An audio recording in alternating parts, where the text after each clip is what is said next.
I overheard you thinking out loud in your sleep last night. You were talking about making another historical dress, even though you have practically no money or talent. I don't think that's true. I dreamt of dragon fruit last night, so they're a vibrant pink fruit. I always equate them with new sewing inspiration. God, you're a child. Not true.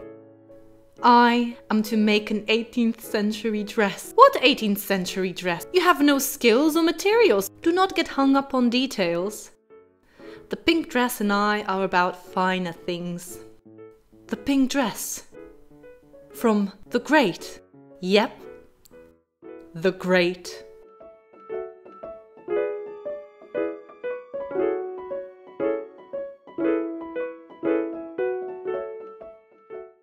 Hi everyone, and welcome to this week's video, which will be very, very pink. As you have seen from the title and could probably, hopefully, surmise from the intro, today I'll be showing you how I made this pink gown from the first season of The Great. So why this dress in particular? I just really liked it. I was rewatching season 1 before season 2 came out. It just rekindled my passions for those costumes. I just fell in love with them all over again. And at first I was looking at the blue dress, or like the light bluish mintish dress that she arrives in, and then the last episode came on with that pink dress and I was just like, that's the one. And I don't even particularly like pink, but I do love that dress. Thing is, I always imagined myself making an 18th century dress eventually, but in my head it was always a kind of a replica of an extant garment or something that looks historically accurate, that uses historically accurate materials or just natural materials, not a hot pink or fuchsia pink polyester. But here we are, because that pink dress is just so striking and it deserves some attention. So let me show you how I made this garment, the replica of the pink dress from The Great. I started, as you do, by getting the supplies. I bought around 5.5 meters of this pink satin and around 8 meters of a matching ribbon. I wanted to buy a wider ribbon, but they didn't have it in the exact matching color shade, so I had to settle for a slightly narrower ribbon. And I also got some hooks and eyes.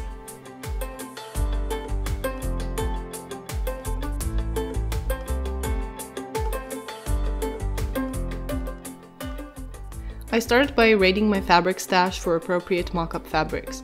I also found this pattern online, well, instructions rather. As you can see, I adapted the sketch a bit. So I need 2 front pieces and 3 back ones, and 2 of each. So I started drafting and cutting out the patterns.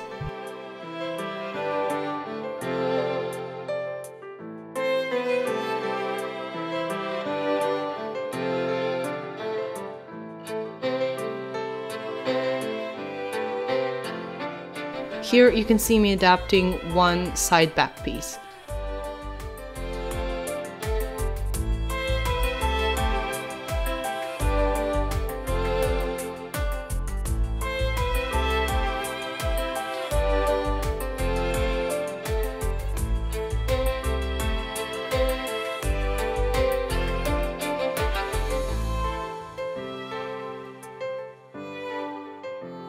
Here they are, one of many adjustments, and they're pinned together so that I was able to try the bodice on and fix the rest of it. I cut out pieces out of slightly better fabric because this mock-up will end up being the inner underlayer. I did take my stays as a slight reference, but the pieces here were quite different, so I just kind of adapted them as I went until I was happy with their look and fit.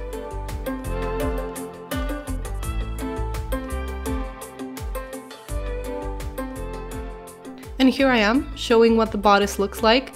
This is still a very bad mock-up and needs a lot of leveling, and it needs to become more symmetric, so a lot of fixing up to do still.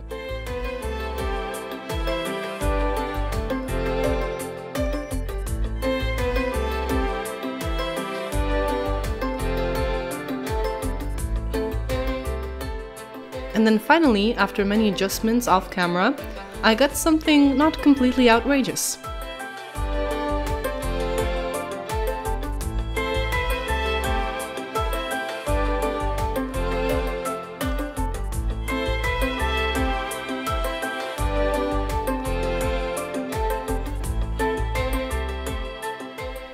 Just so that you can see them all together, these are the final pattern pieces on some nice paper. Okay, but let's rewind. You can't truly wear a historical gown well without proper undergarments. With this in mind, I had to first make something. There was no time to waste on panniers, no money or patience to spend on miles of boning, so I decided to keep it simple, or simpler, with a DIY hip pad. Looking at Katrin's silhouette in this dress, she definitely is wearing some structured undergarments, and thankfully for my reconstruction, nothing super wide or elaborate, at least not with this ensemble. I got this nice fabric and I first cut out one long rectangle, then split it into two. I don't know the exact measurements, I just kind of eyeballed it. And then I folded each rectangle in half and flipped it so that the right sides were facing each other. Then I sewed down the sides, leaving only one opening at the top. I perused my ribbon stash for an appropriately pink ribbon, and I didn't have any proper filling or down feathers from pillows, but I did have a ton of very tiny scraps of fabric. Yes, fabric cabbage, it's your lucky day, you're going to become a hip pad. The silhouette this little thing will give me is just wide enough so that the skirt won't fall completely flat down, but it won't be, you know, this either. After I sewed the sides, I flipped the rectangles over to the right side and pinned them together at the top, like so.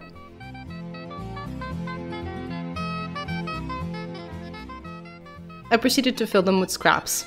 Look at them go, into a better life, leaving their past life behind to help enlarge behind. Well, hips, but that kind of kills the pun. Once they were filled to the point I was happy with, I sewed the top shut too, and attached the pink ribbon.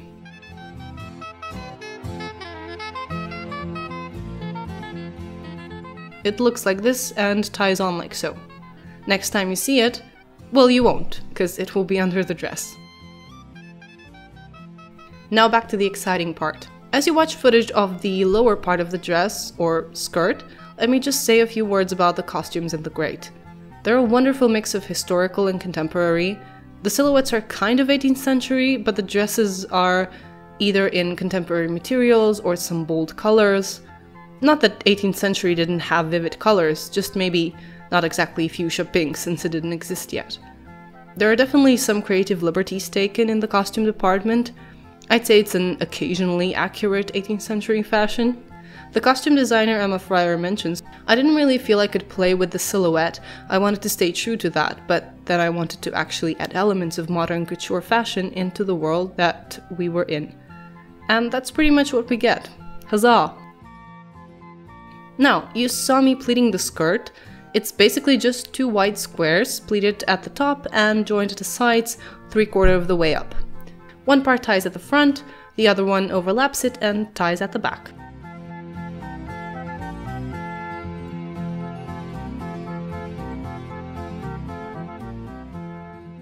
And then here's the 8 meters of ribbon, which I pleated in the following way.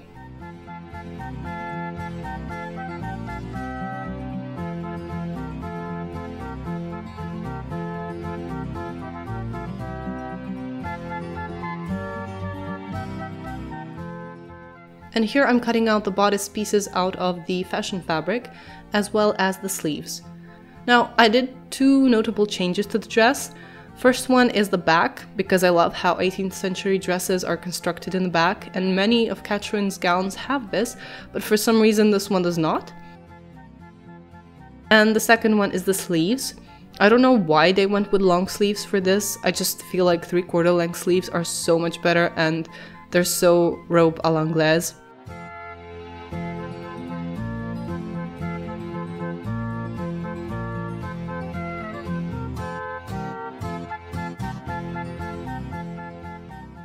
Here I have plastic zip ties, which I used as boning. I boned the front quite heavily, but then there's only one bone at each side and two in the back.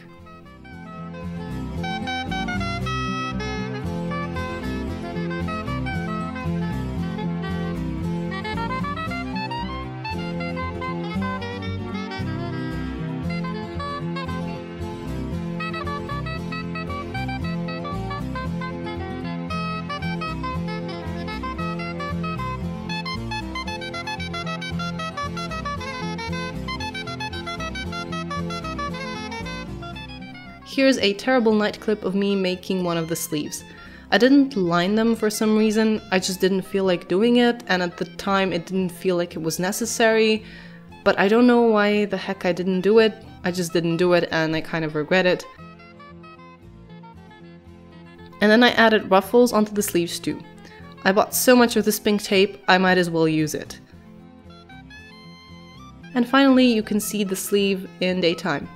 It was too short, so I added another part under the ribbon area. And here you can see the boned bodice. And then adding the outer layer of pink fabric onto it.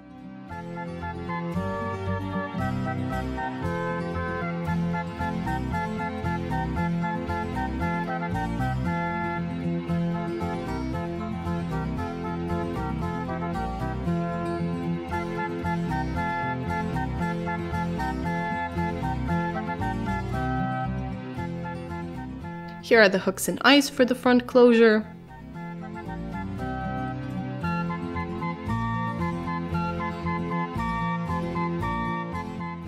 And the pleated ribbon to go all around. Those two parts were hand sewn.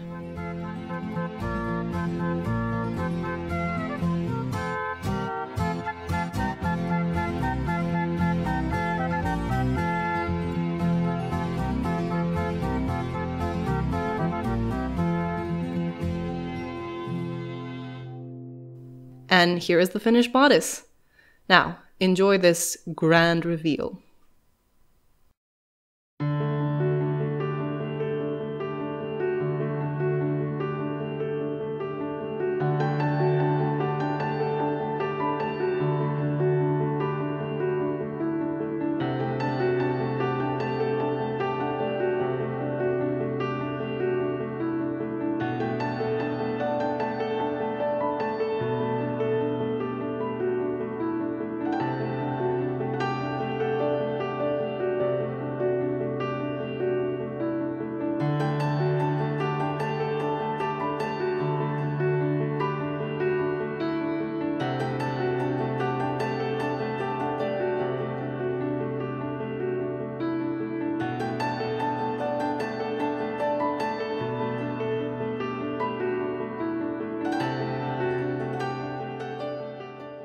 So before I go, I would just like to thank you for watching this video. Don't forget to like and share and subscribe to my channel for more similar content.